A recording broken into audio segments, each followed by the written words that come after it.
Far above all I could ask or think. Believe, yes, I believe. You say, I believe that you are able to do exceedingly abundantly. Far above all I could ask or think. Because the Step Out TV shows are back live on T2i TV. And for those who don't know, Step Out is a series of interviews and motivational segments designed to bring the best out of you and your business. Therefore, we have the following TV programs. Our first TV program, which is our flagship program, dubbed Step Out with Oscar Bimpong, is designed to interview consultants, experts, talented people, and those doing exceptionally well in their communities. The second one is Step Out SME Focus. This is where we interview business owners and showcase their products and services.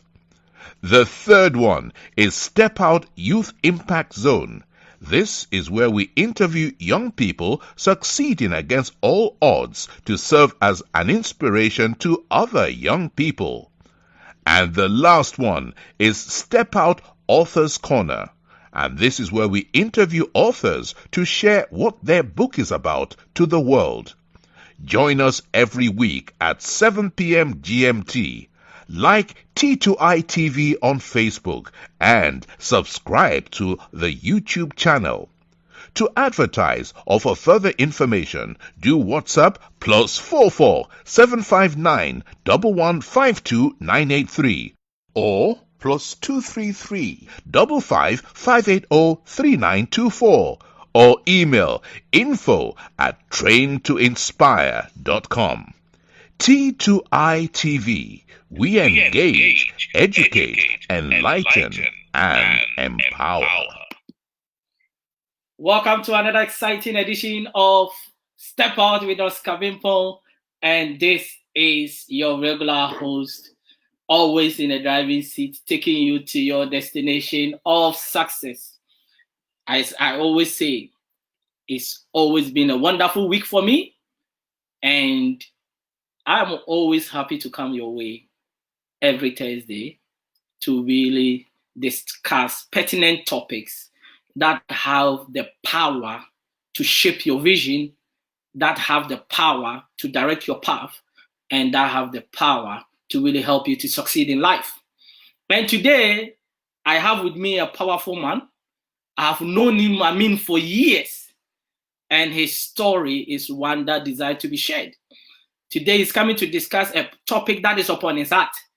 That is, it is dear to his heart because he loves to mentor people. He loves to bring people from what we call the depth of the valley, that is individuals and businesses. And he wants to really mentor. And that is what we're going to talk about. But before we go on, I just want to make these few announcements. I want you to understand that this program is being sponsored by P&Q Personnel based in Northampton. If you are a nurse, if you are a healthcare assistant based in the UK and you are looking for a job, there is a number scrolling on the screen that is on the tax bar. Just take the number and we'll call. It's on WhatsApp only. Call us and we are going to really help you to get the job that you need. Also, if you don't have any training in healthcare assistant, you will still be provided with the training that you need for you to really enter into the healthcare sector. So just join us, connect, and we will be able to help you. Also, this program is coming your way every Tuesday, Thursday, and Saturday. We're planning more days, but for now, these are the days that we are on. It's 7 p.m. GMT and 8 p.m. UK time. Now, if you want to advertise on the show, you are welcome to advertise on the show.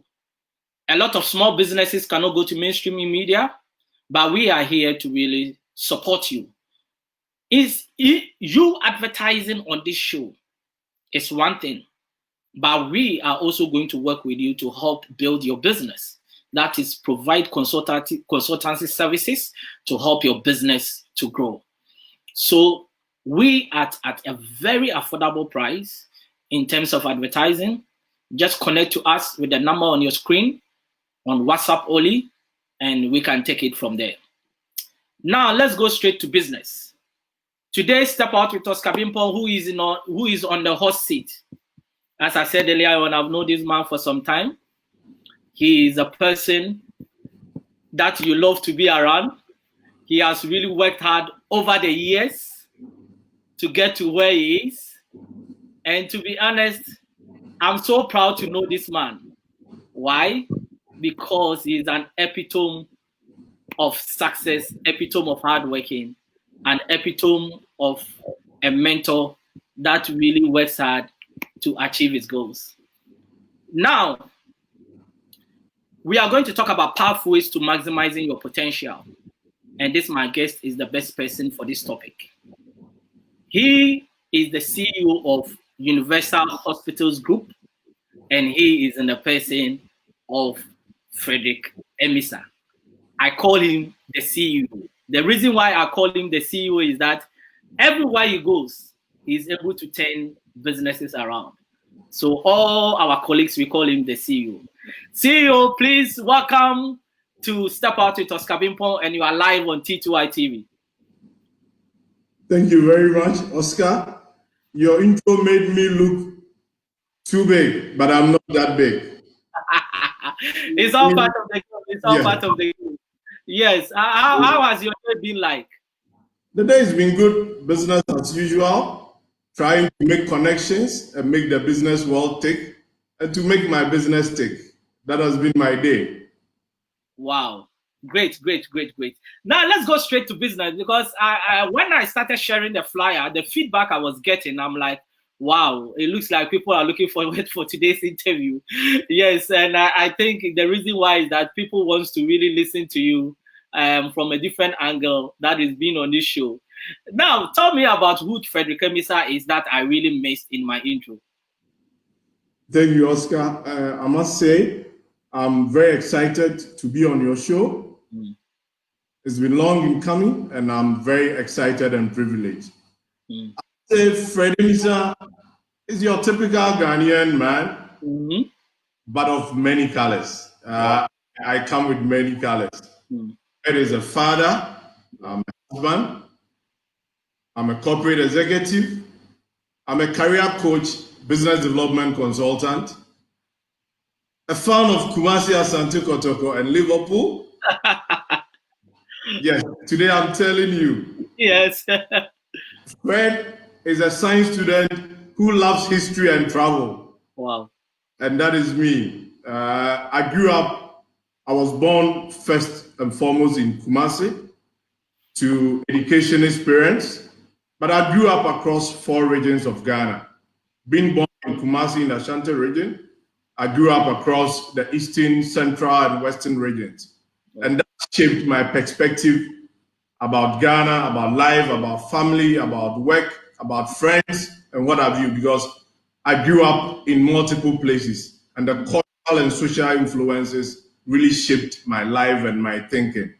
Yes, as I said, 4 places. So I started school in Koforidua. I had my basic school in Pentecost School in Koforidua, the best basic school in Koforidua. From there, I went to Pope John Secondary. If I'm not blowing my horns, others would disagree. But the senior high school, that molds and shapes the mind. We just don't go to school. But in Pope John Secondary School, minds are shaped and molded. And that is where I had my senior high school. Went to Tech in Kumasi, that's the University of Science and Technology, then now known as Kwame Nkrumah University of Science and Technology. Had my master's at GIMPA. And as I said earlier, my parents are educationists. And growing up, there were a lot of influences on my life that has shaped me as a person, socially, my work ethic, and the community that I live in. So from my mom was tenacity. She was a woman who fought till the end. And growing up I saw a woman who was fighting for the kids. When we go out to play the fool and we get reported, mom will come and say, that might not be my son, but when the people leave, you will get a dose. Uh-huh. As a teacher, so she will always give it to you. My dad, as a unionist and an educationist, for him, what I got from him was my free thinking spirit to speak my mind. I've always spoken my mind, and I'm a free thinker. I think what I believe I should think, and I do what I believe I should do, depending on what God has given me and the talents that I have. Wow. I also got influence through my school headmaster, the late Reverend Vincent Burke. God bless his soul. He was the headmaster then in Pope John Secondary, and he taught us discipline. Growing up, met and married my wife. She's been a big influence on me. And somebody will ask what influences. My wife has taught me patience and to exude positive energy around you. I'm quite an impatient person when I want things to get done. But my wife, I've learned to be patient and to exude positive energy every time around me. And of course, I grew up reading, and Nkrumah and Mandela had critical influences on my social awareness and how I saw things from that Pan-African and the global perspective. So this is Fred Amissah, the science student who loves history and travel. That's really powerful and an elaborate one. I think I really love that bit, and I think we have to find time to really talk about your career journey. And I think one day we have to come up and do that. But today we are going to talk about pathways to maximizing your potential. And now let's go straight to business. What is the meaning of someone maximizing their potential?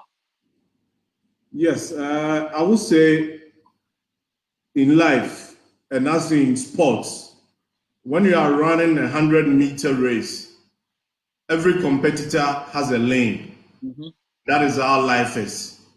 You are born as a sprinter or a competitor in a sports race, but in the 100-meter dash, it's fast, it's keen, and it's precision running. What I would say is that your pathway to maximizing your potential is getting prepared, one, as a person, knowing your pathway, that is the lane in which you're going to run, listening to the starter gun. Listening to the starter gun meaning you should know what your skill set is. You should know what your talents are. You should know what makes you tick. And once you know all that, definitely you are poised to start a race when the gun starts. So I believe when you put all these things together and you hear the starter gun, ultimately what you have to do is to put in all your energies, run as fast as possible. And of course, you have to look over your shoulders to see where your competition is coming from. Because it's a dash, it's precision. The miles have to be running before you get to the end of the finish line. And before you see which position you were in, possibly your competitors might have gone past you. So yes, if you want to maximize your potential, you need to ultimately know who you are, the talents God has given you, be socially aware, create a niche for yourself because we are individually different, and accept the boundaries in which you can work and connect, get the right people around you, seek the right advice and perspectives. Then you focus on your God-given talent. And I believe ultimately, once you work hard at it, you're going to make it. So this is basically how I'll say what you can do to maximize your potential as a 100-meter dash runner does. Yeah, but you make a certain statement that you should know your skill set. So for example, you go to university, you go and study civil engineering. Now you have got that skill set, right? Yes. Now the question is that apart from that, people have got their skill set, but do they know the other things that they need to make that skill set complete? For example, leadership and other things that make the skill set complete. Do people know that they really need to work on those things at all? Yes, and that is where I would say our educational structure will need to be up and doing, to mentor, coach, and put people in the space of knowing what skill set they need. So yes, as I said, I'm a science student who loves history and traveling. So I can imagine a chemistry class and reading African Writers series. Yeah, the passion lay somewhere, but you needed a skill set.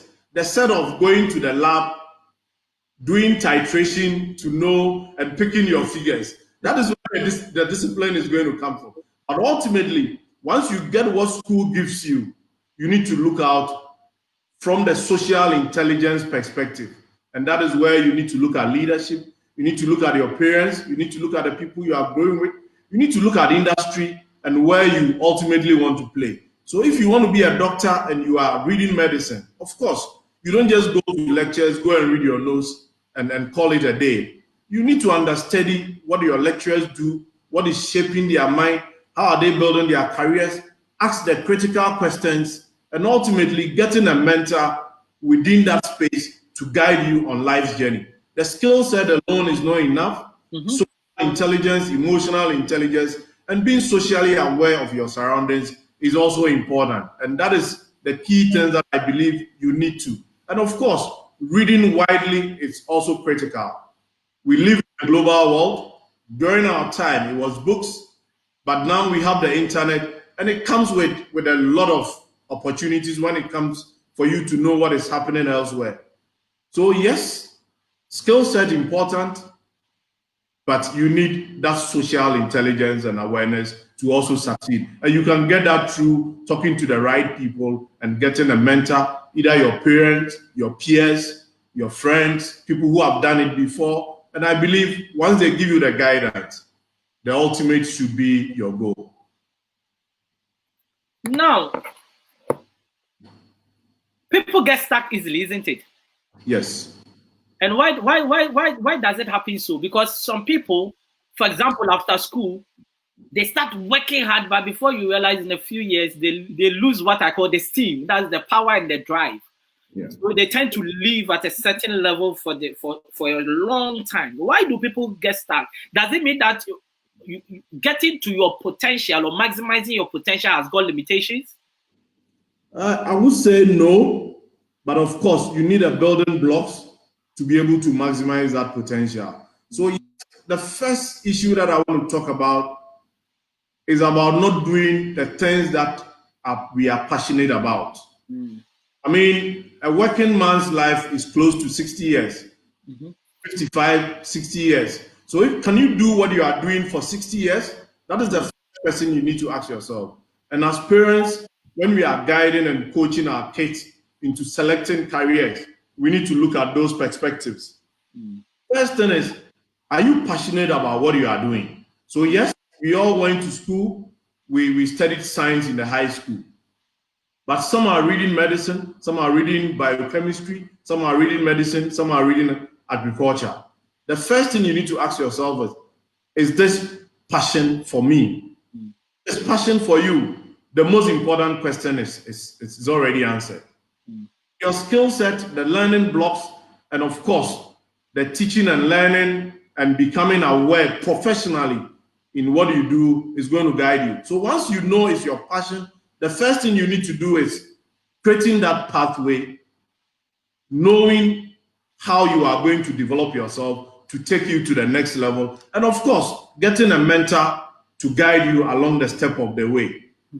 Ultimately, even if you are passionate about what you do, you can get stuck. We get stuck in our careers, we get stuck in our marriages, we get stuck in our friendships, we get stuck in business. But you don't stay there when you get stuck. You need to ask yourself the critical questions that, why am I stuck?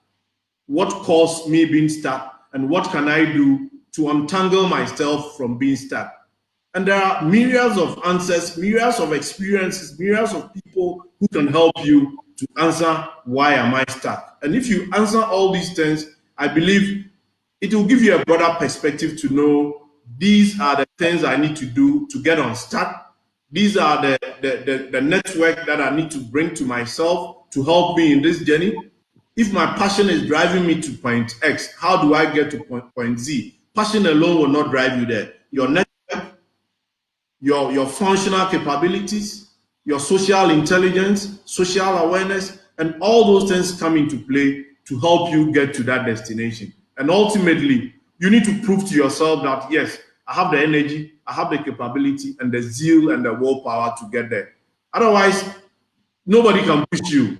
If you can't push yourself, then you can't be pushed. You push yourself, then somebody can push you, then you can run faster to your goal. So yes, you get stuck, but you don't get stuck and stay there. You need to move on and make a critical decision to move on from when you are stuck. But we all do get stuck from time to time. Because the reason why I asked that question is that, do people really look onto themselves that they are the problem, or they look at the third party?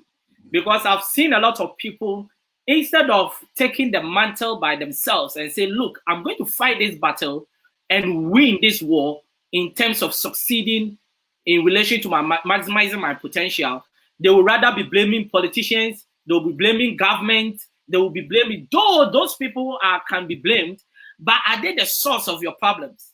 How can people really understand that their success depends on them, not on the third party? Thank you for that question. I would say when God created man, the Bible says he created man in his mirror image. He created man. He said he created man in his mirror image. So if you have a challenge or you have an ambition, look in the mirror. The answer is right there in the mirror. The question is, how do you define yourself in the scope of achieving what you want to achieve? So yes, you are the answer, but you cannot do it alone. That is why you have enablers. So yes, your family, your social network, the schooling, your mates, the country, the government, business, financial, and everything. You have enablers. So you need to rely on the enablers. If the state says we don't have electricity, your house is dark, what do? The first thing you need to do is to look for a lantern, look for a solar lamp. The government is not going to give you that solar lamp. They give you VRA, they give you ECG. But when there's darkness in your house, the first thing you need to do is look for a candle, look for a solar lamp, or look for a lantern. Depending on who you are and what you are and what you have, it depends. Then you use a lantern, you use a solar light, you have a generator or whatever. But the solution is what you have. So if you have a lantern, use it.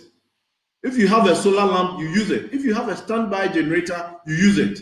If you have a solar light, you use it. But ultimately, you have a sort of light. Don't look at the type of light I have. You need to look at what light you have. Then you can step up with the light you have. But the moment you look at your neighbor who has a standby generator, and you have a candle, you failed. Yes. His pathway of leading him to his destination is very different from yours. So you need to look at critically the tools in hand.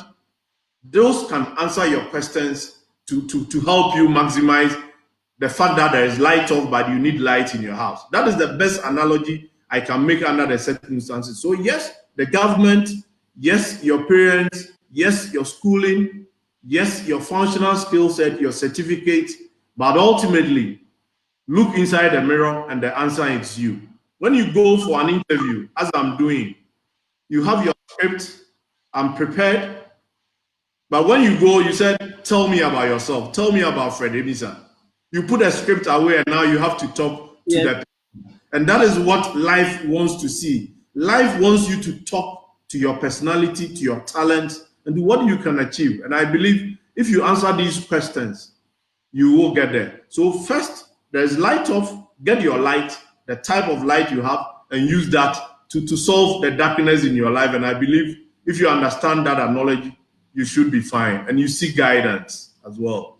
So from what you are saying, it means that you should trust your capabilities. That is what you can do first before you look at anything else, right? That is the ultimate. That is why you are called Oscar Bimpong and I'm called Frederick Amissah.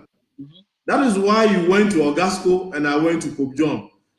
Differentiators are what are the key enablers in life. God created us uniquely. We are uniquely different. So you need to really know yourself innately. Okay, you sit down and ask yourself, who am I? And in your quiet moments, you can really know who you are. So growing up, you know, when mommy is dressing, you love looking at the makeups, and possibly you can see a child who wants to be a makeup artist when he grows. You see a child who is asking a lot of questions, very inquisitive. Does he want to be a journalist? Then over time, as you evolve, your pathways, that is your spiritual pathways, will be laid. Then you can add the social ones, the parental ones, the school ones, and of course, ultimately, this together will shape you as a person. Then uniquely, you become your unique self, creating a niche that will take you to differentiate yourself from everybody. Because we are products walking on the face of the earth, like the products in the market. And we are competing for God's attention and man's attention. So if you don't create a niche, of course, definitely something will grab you if you don't create a niche for yourself. It's quite interesting, like your Ogasco and Pope Joe's analogy. And I think one day somebody said, Oscar, you are the next Miles Moron. I say I really respect the man so much, and I appreciate you linking me with him. But I want to say I'm the next Oscar Bimpong because I'm unique. I cannot be anybody else. You have to be yourself. It doesn't matter how competitive the market is. You still need to stand out. I always tell people that you can have 10 women having the same recipe for a jollof rice, and each of them, the taste is going to be different. So it's the uniqueness you bring to the market that is going to cause people to really be attracted to you. Now, let me go to this next level. In a career, how can one maximize their potential to really get to the top of the corporate ladder? Because when I look at your CV, every organization that you go, whether you start from the valley of death or from the bottom, you work your way up. I think your experience can really help others. Because how do you do it? Like, how can somebody get from the bottom of the career level to the topmost part of the corporate ladder? Yeah, thanks. Personally, and I would say excellence is a choice. God has given us talents. The world has given us talents and opportunities, but excellence is a choice. If you believe in something, you give it your all. You never give up. When we entered KNUST campus the very first day, and we got our admission letters, the first thing we said was, we're going to leave this place with the undergraduate certificate. So if at the end of the 4 years, you did not have the undergraduate certificate, that means you did not achieve your aim. It's the same thing in life. As complex as it is, the first thing you need to do is define yourself and define your pathway. That is the most important thing that you need to do. Yes, before the opportunity comes knocking, you need to know the skill set that you use when the opportunity comes in. So yes, after school, Fred decides, I'm going to take a corporate pathway and build my career. It just does not happen right after school. Before you finish school, are there opportunities for training, for vacation training, for internships, talking to the right people in the corporate world, that how did they get there? And they will give you the nuances of what you need to know to get into the corporate world. So yes, you might be a science student, but if you want to get into the corporate world, there are different areas in the corporate world: finance, business development, marketing, and what have you. So tell yourself, which part of the corporate world do I want to be? The undergraduate degree has been given, but the corporate world is an area where you solve solutions and make money. That is basic things in the corporate world. Solve problems and make money for the business. Then you build a career. So your career is in the middle. You as a person, you are in the middle. Your career is in the middle. The investor wants to maximize his profits through you selling more. You are going to work with people, and of course, in a team. So yes, before you make up your mind that you want to be an entrepreneur, you want to be a corporate career person, you want to work in investment banking, you want to be a farmer, you want to be a soccer star, you want to be a tennis player. Of course, the talent has to be there, and you need to develop the talent. Then talk to the right people in the industry that How did they enter and how did they get there? So yes, for me, vacation training, internships, and I had opportunities to work with the multiple companies to know what goes on. And of course, after school, you look for opportunities. And when the opportunities come, they don't say come and take your employment letter. What they say is come for an interview. You need to prove to them that yes, when they pick you, you can solve solutions, you can solve problems. All companies in the world are looking for problem solvers. So if you cannot solve problems, I beg to differ, you can't stay in the corporate world. Your accent will fail you. Your attitude, if it's poor, will fail you. The grades will fail you. Your family background will fail you. The economy will fail you. Your government will fail you. It's onto you to develop the critical skill set that will take you there. So for me, you get in, and it's hard work, hard work, hard work, sacrifice, tenacity of purpose. Freedom through responsibility is also key because I believe in the freedoms of people. When you allow people to think freely, they bring a lot of innovative solutions which come into play to solve problems. And for a corporate person, as an entrepreneur, these are the critical things that you need to succeed. So I believe whoever is listening to me, our peers, our uplines, our downlines, yes, you know your skill set, know yourself, develop the right relationships, and of course, be prepared and have your personal mantra. It's curiosity that you think will take you there. Sharp develop it. But for me as a person, I always say excellence is a choice.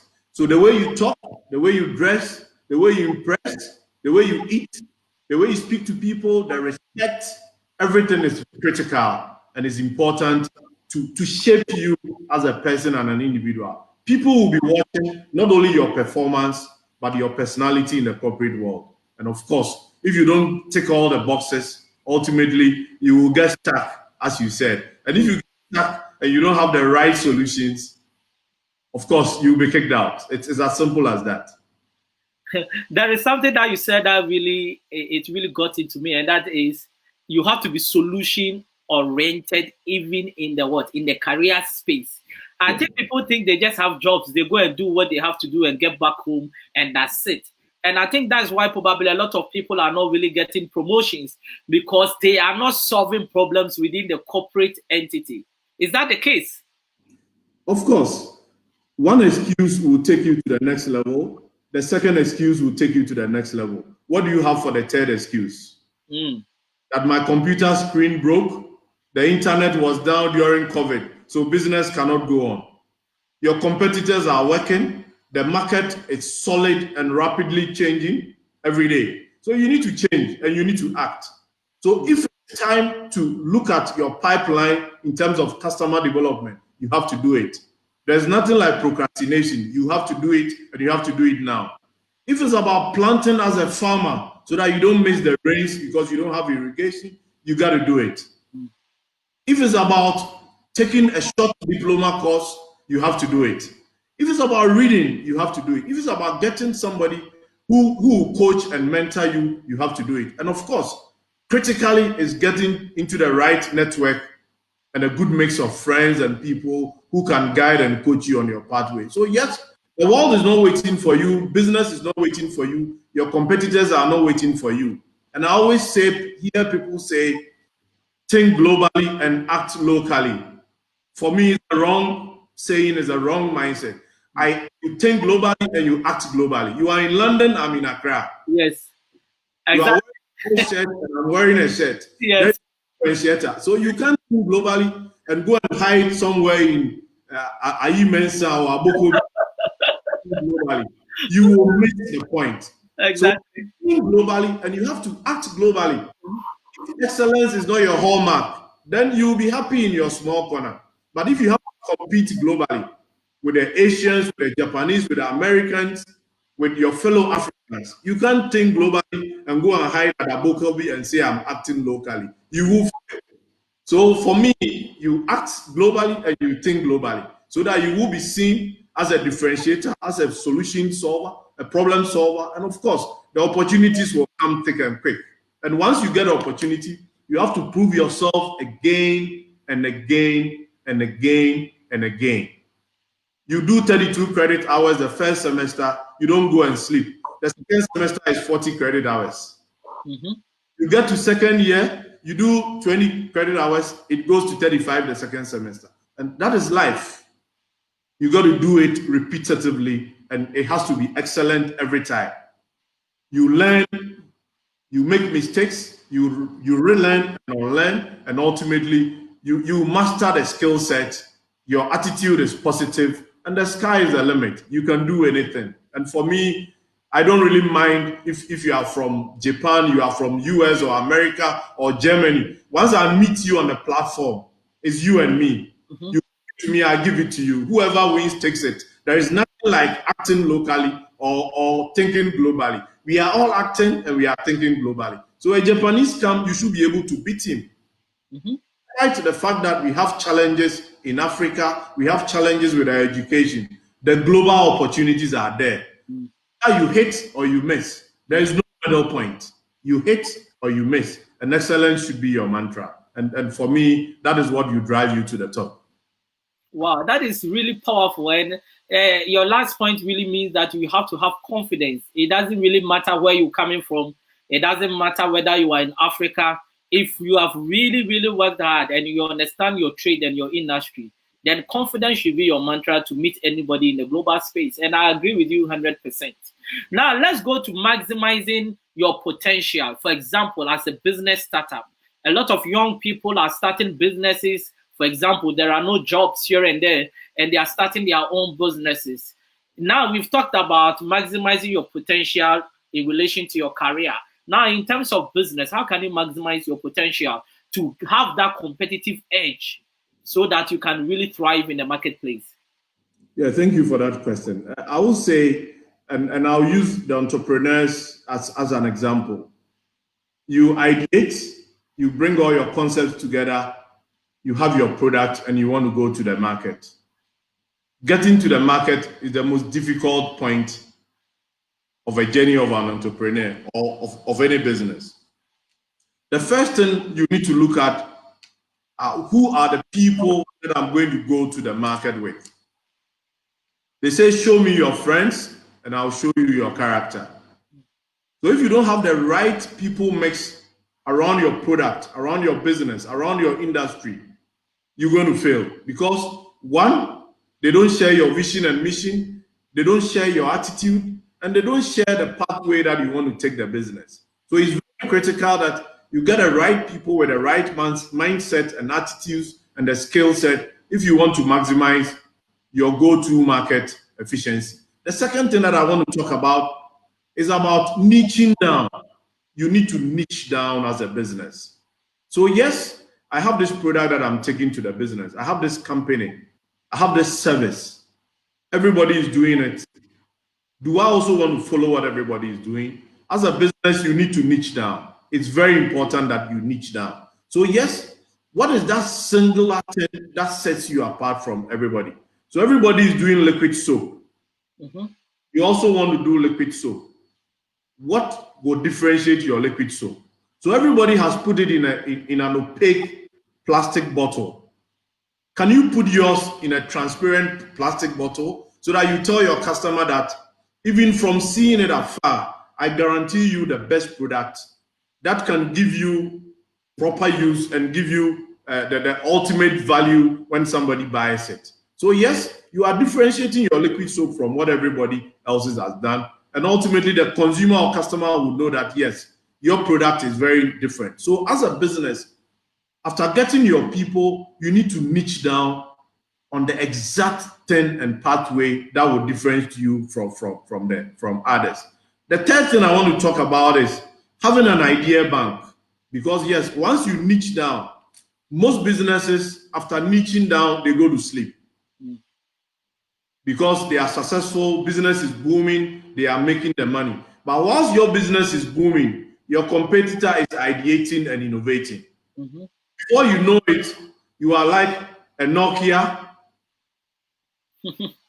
and your competition comes with a different strategy and a different product, a different proposition, and you are down. So yes, as a business, you need to create an idea bank that will take you to the mid to long term. That what do you want to do? So yes, I started as a mortgage finance house. Is there an opportunity to go into not only residential properties, but also into the retail space? Is there an opportunity to go into retail banking in 5 years? Is there an opportunity to go into the international stock market? You need to think as a finance house what you can do in 2 years, in 3 years, in 5 years, and in 10 years, so that you put all those ideas in your idea bank.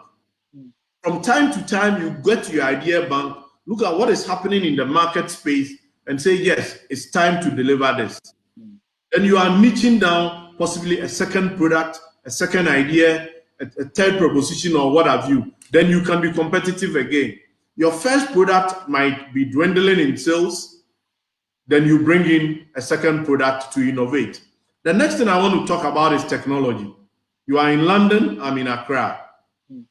But here we are having a very beautiful chat because of the power of technology. In a few months, the very few months past, people had to fly to London to be on an interview with BBC, or Atlanta to be on CNN. It's a thing of the past, and it's not going to happen again. Technology is going to be the driver for the next 100 years. And if you want to be part of the movement, we need to embrace technology and embrace it very well. So if you are like some people who were born before computer, you can't be the BBC anymore. You have to change your ways and learn. So yes, you are a business development manager now. You are a business now.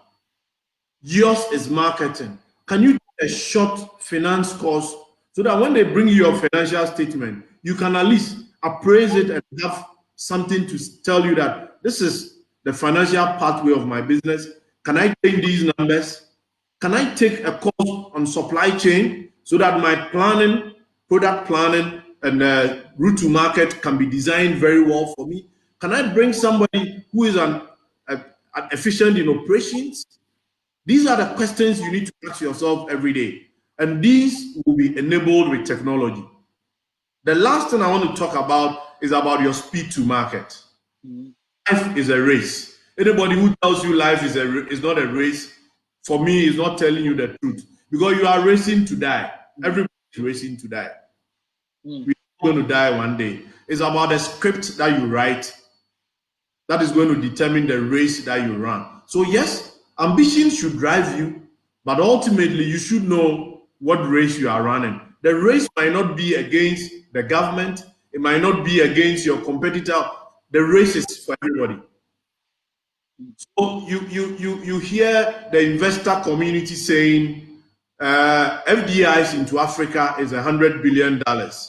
You hear Ghana Investment Promotion Council going to pitch. The Rwandan Investment Promotion Council is going to pitch.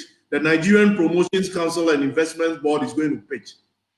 Where is the FDI going to go to? It depends on how your pitch is. And if you pitch well, you don't get the investments. And that is how life is. If you don't pitch your business, you don't pitch yourself and what you can do, you can't go any further. So it's very important that yes, you need to pitch, and that is a race of life. That is a rat race of life. If you don't have the skill set today, it's time to step back and say, what do I need for the next term? So yes, you want to be a CEO. You want to have a PhD at the age of 25. Ask yourself, is that a path that will take you to be a CEO in business? And I'm not sure the PhD. But if you want to be a lecturer in tech or Harvard or MIT, then you want to be the youngest PhD holder who is bright and smart, then you go ahead and do your PhD. But for somebody who wants to be a CEO, first you need to solve the problems, learn the rudiments of business, your attitude must be on point, and of course, possibly take a business course.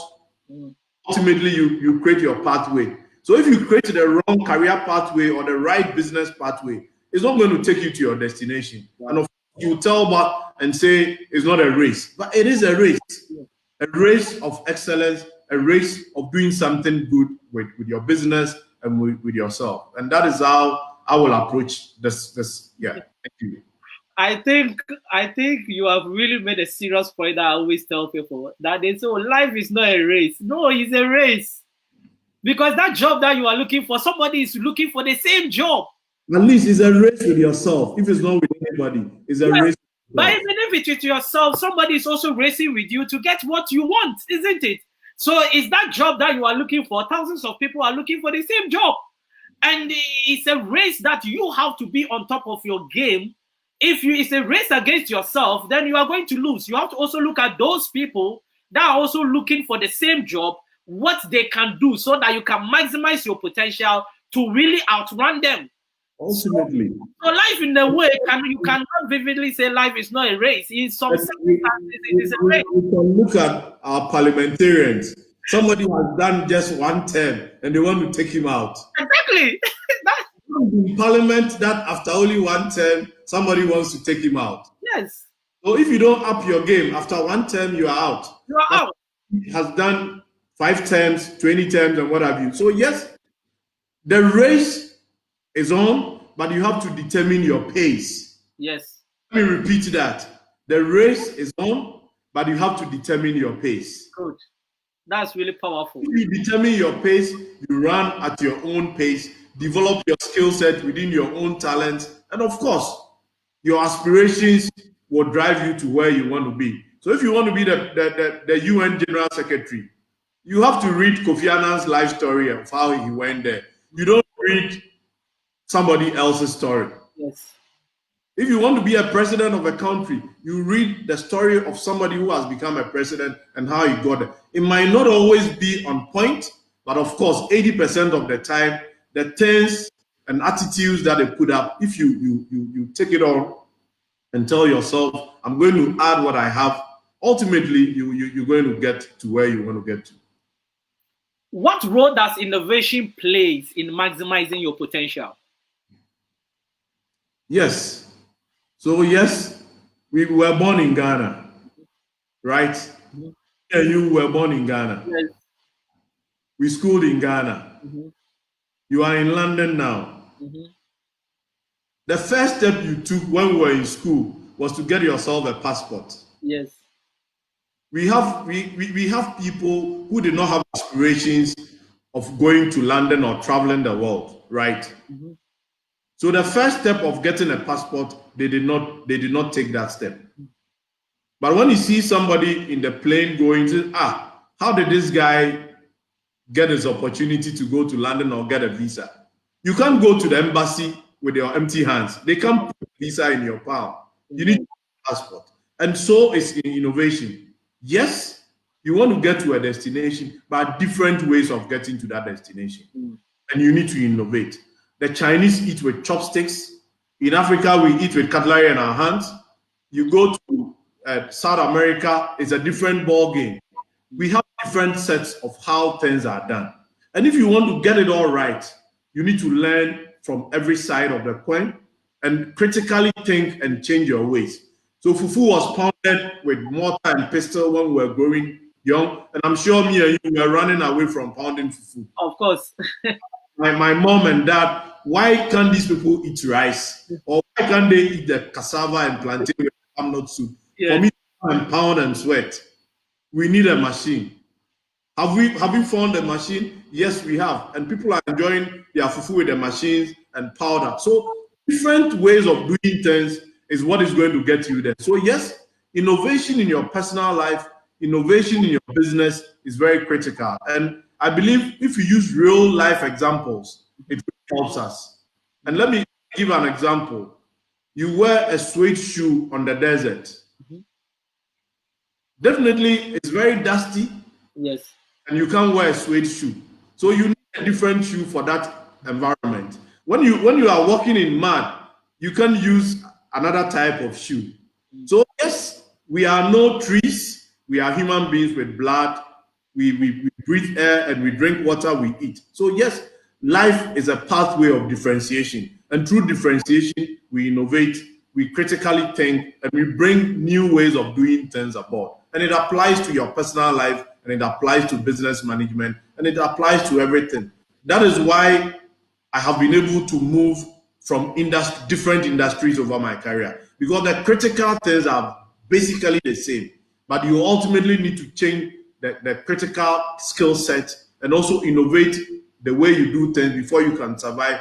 From telecom, from FMCG to project management, you can't be the same person to manage all these things. So you got to innovate and do the things that you do differently every time. Otherwise, you can't get to where you want to get to. That's really powerful. Now, mentorship, and I want you to speak this from the angle of Africa. Is there enough mentoring programs or mentors in Africa for young people? And how can we use mentorship to maximize the potential of the young people of Africa? Thank you. I would say mentorship is basically creating a relationship with somebody who has done it before, who will help you also do it. That is the basic principle of mentorship. And it can be in an informal way or a formal way. With African context, we critically look at it from the formal perspective. That is why most often we will say we don't have mentors. But sitting at story time with my grandmom when I was growing up, and the Kweku Anansi stories she told me whilst we were going to farm, when she was cooking, sitting at her feet to look at how we cooked, telling you stories of our ancestors. For me, they are informal ways of mentorship. Okay. The people, we've moved away from how socially we do things. That is where the gap is, because everybody is looking at the formal set of mentorship. Yes, that is good, but we need to look at our social and societal ways of mentorship when we were growing up. That an uncle can mentor, a neighbor can mentor, your parents can mentor, society could also mentor. But now, we don't have that opportunity where an uncle will tell you, my nephew, if you do it this way, you're going to do it. Now, we so much focus on ourselves and our nuclear families and making it to get bread and butter that everybody is focusing on the formal mentorship. So yes, we need to step change and look at the old ways of mentoring. In the same vein, we also need to look at the formal ways of mentoring. So yes, you want to be a farmer, but there's been a master farmer in your village. What prevents you from going to the master farmer and telling him, how do you plant? What time of the year do you plant? What time of the year do you do crop husbandry and all those things? How do you do your agronomic practices? When do you harvest? How do you store? When does the rain come? These are traditional things that we ask, but these are ways of mentorship. And in the same way, when we bring it to the corporate world or the business world or the formal world, we need to ask ourselves, what is my pathway and what am I doing? Get to know the people who've done it before, create a relationship. And it can be a long distance relationship or a short distance relationship. The most critical point is to having the ear of the person. That, hey man, I like you, I want to be like you, or I want to pick certain things from you. How do you do it and how can I also do it? And ultimately, he will set a pathway of coaching that you can learn, relearn, unlearn, and even add on to what you do. And also we can get a lot of it from books. If you are somebody who is into reading, you can read about people that you admire, and I believe these things will help us. And let me take you back to our undergraduate group. We all read agric, but different people with different skill sets. Yes. And personally, I have about 3 or 4 or 5 mentors on that platform. Wow. Who consult privately. If I need something that is PR, marketing, and the media, I have somebody that I'll reach out. That guy I know is a guru. When it comes to banking and finance, I have people that I reach out. When it comes to opportunity mining, customer relationship management, pipeline development, and what have you, you have somebody that you can reach out. And when it comes to the public sector, there are people who play hard in the public sector that you can reach out. So despite the fact that we are where we are and we have friendships and we are peers, even on the peer level, you can have peer mentorship, but you can skip level and skipping level down and skipping level up. What I mean by skipping level is, can you go to somebody who is your possibly a subordinate to learn the things they do best. Yes, wow. You should be able to go down, and I critically do it every time. Somebody might not be your peer, but you admire so much what they are doing that you have the privilege and the humility to go to the person and say, hey, how did you do this? So yes, I'm a corporate executive, but somebody is a better entrepreneur. If I want to make an entrepreneurial journey, I know the person that I have to go to. The person might have just 5 years of entrepreneurship, but you ask yourself, do you have 5 years of entrepreneurship? No. So I have to go to him and learn. And in the same vein, if I want to skip level to go above my peers, there are a lot of people that you can go above your peers to also seek mentorship. And I believe people are there to support us in our journey of career, in our journey of life, in our journey of church, in our journey with God, and in our journey with our peers. Every step of the way, there are critical milestones and people who are going to help you achieve those critical milestones. So mentorship it's very important, and don't only look at it from the formal perspective, but the informal perspective. So drinking a bottle of beer with my peers, for me, is a coaching and mentoring opportunity. If I take my sip and I keep quiet and I'm not giving back in the conversation, it means I'm listening. I'm upping my skill set from the people who are talking.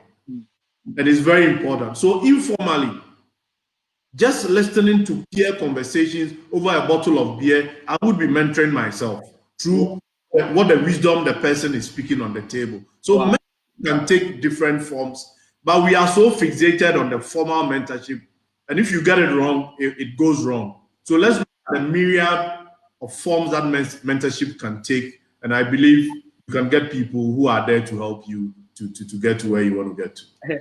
I always say that becoming a host from radio till now has really taught me to be a good listener. Because before somebody starts talking, I was just jumping and bringing my ideas.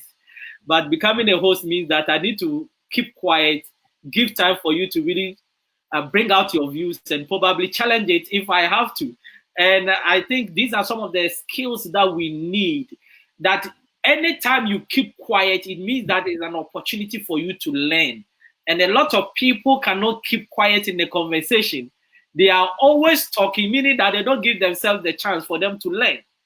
And I think that is a very good point and a powerful point that you made. Now, we are just about to wrap up. How do you challenge your underlying beliefs and assumptions?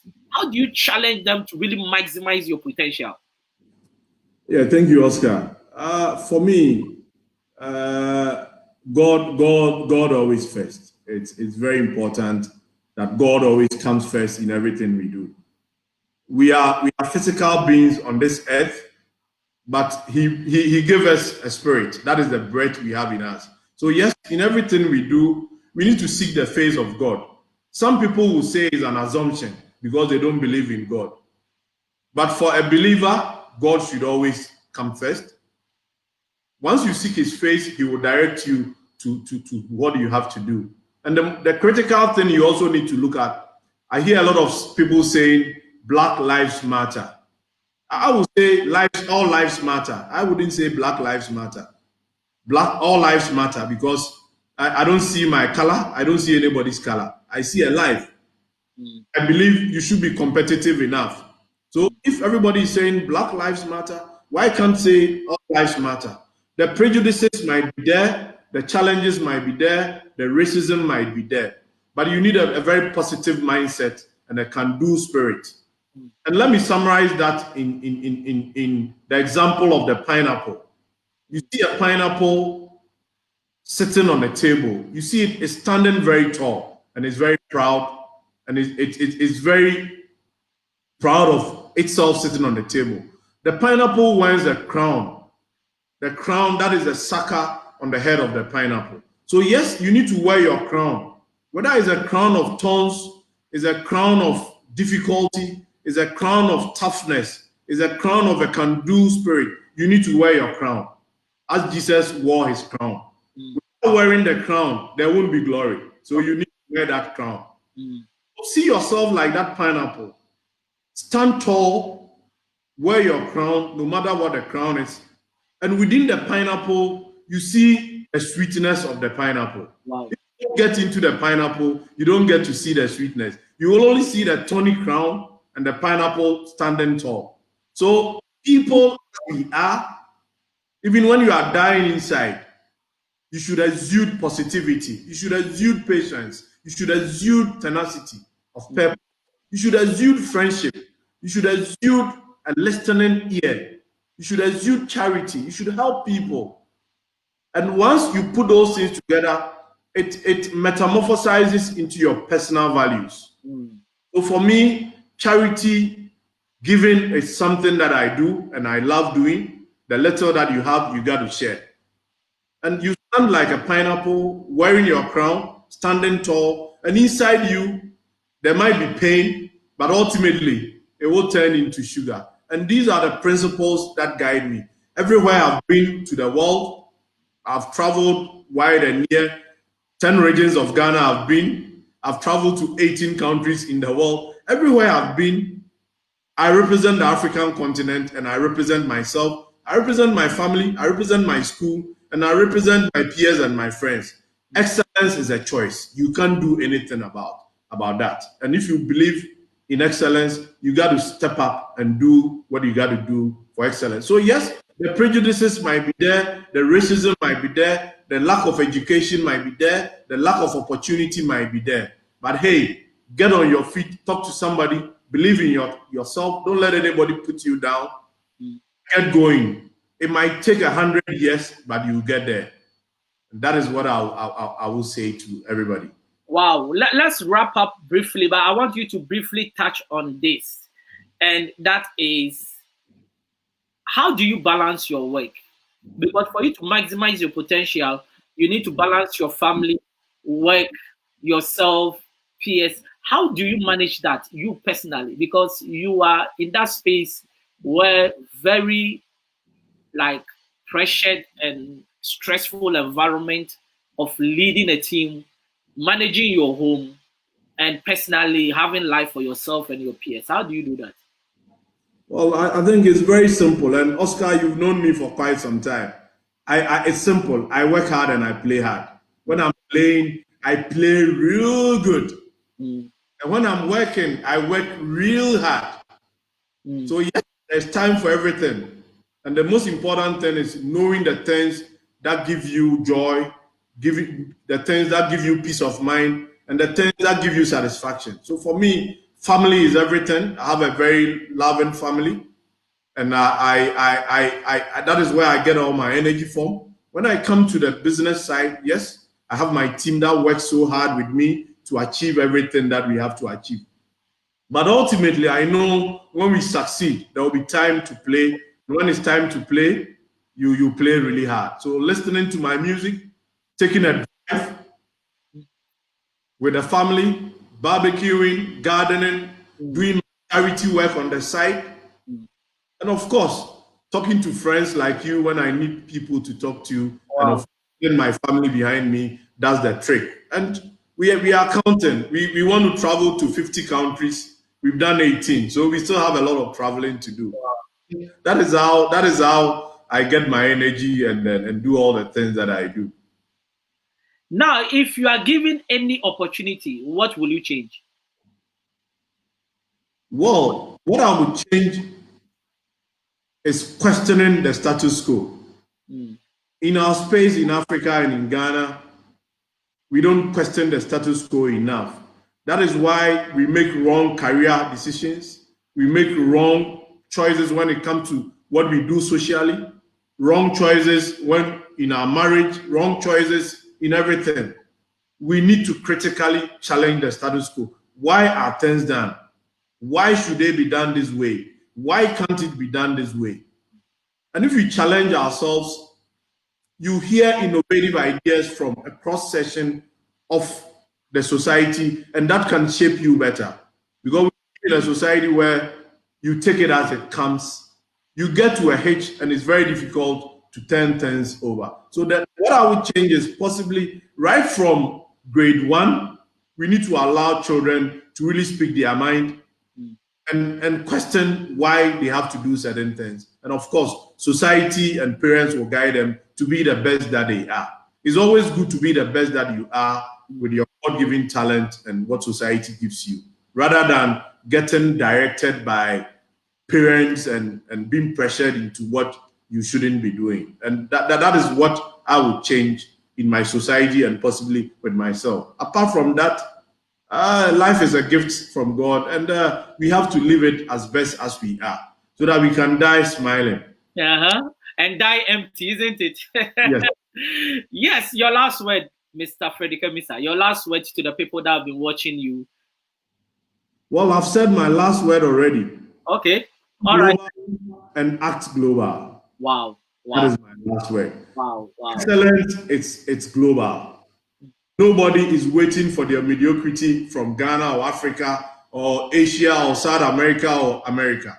Excellence is a choice. Let's think globally and act globally. The world is looking at us, the next generation of Africans, to do what we said we would do and be measured against world-class standards, but not Ghanaian standards. Mediocrity shouldn't be our watchword. Excellence is a choice. Thank you. Wow. So today my keyword I'm taking the keyword of excellence is a choice. And thank you very much. It's been wonderful having you on the Step Out with Oscar Bimpong show.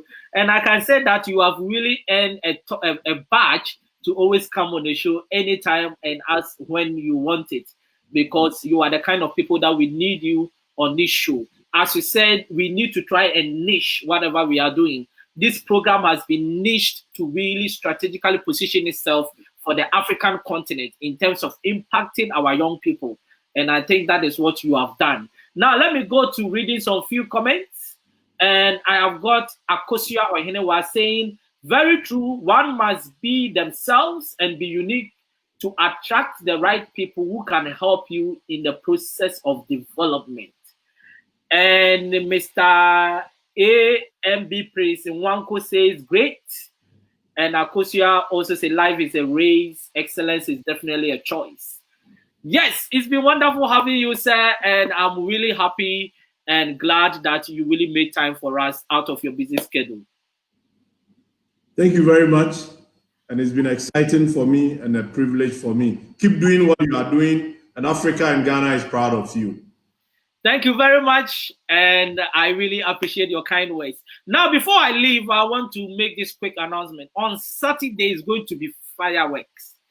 I have got a man from Gambia who is doing amazingly well. And upon having a discussion with him, we say, look, I have lived in London, I've lived in New Zealand, I have worked so hard in the corporate world, I have achieved everything that I've achieved. I'm now living in Gambia, but there is one thing I would like to discuss with my African people, and that is how we can change our mindset as ordinary Africans, as elites, and also as leaders. And I think he's passionate about it, that he believes that if our mindset is not changed, there's no way we can succeed. So this man called Mr. Gallo is going to come on the show Saturday, 7 p.m. GMT and 8 p.m. UK time. You can't afford to miss it. It's going to be a powerful discussion. So please spread the word. Tell somebody to watch us Saturday. If you are watching us for the first time and you haven't liked our page, T2i TV, and on YouTube, please do so that you can get alerts when we come on live. And also, I want you to understand that this program is being sponsored by P&Q Personnel. And P&Q Personnel is your agency that recruits healthcare assistants and nurses. And if you are a nurse or a healthcare assistant based in the UK, then just the number on your screen, the WhatsApp number, contact us, and we are going to link you for you to have a job. And even if you don't have the training, we are going to give you the training. So contact us, and we are going to work on it for you. So I want to let you understand that Step Out with Oscar Bimpong is happy. We are building a brand, and we want you to support us. One of your token support that you can give is to share some of our programs and our messages. Let it go far and wide on different platforms and different networks so that we will be able to really increase in numbers and really build a solid platform for the African continent and anybody that really cares to learn. I want to say it's possible if only you believe. Mr. Amissah, thanks very much once again, and God richly bless you. Thank you. Bye-bye. Bye-bye. Thank you very much, guys. God bless you. See you soon.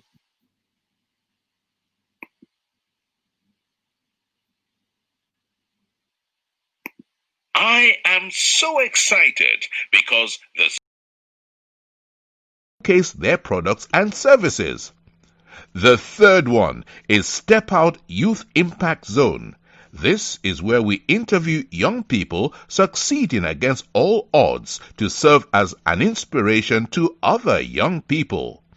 And the last one is Step Out Authors Corner. And this is where we interview authors to share what their book is about to the world. Join us every week at 7 p.m. GMT. Like T2i TV on Facebook and subscribe to the YouTube channel. To advertise or for further information, do WhatsApp +44 759 1152 983 or +233 55 580 3924 or email info@traintoinspire.com. T2i TV. We engage, educate, enlighten, and empower.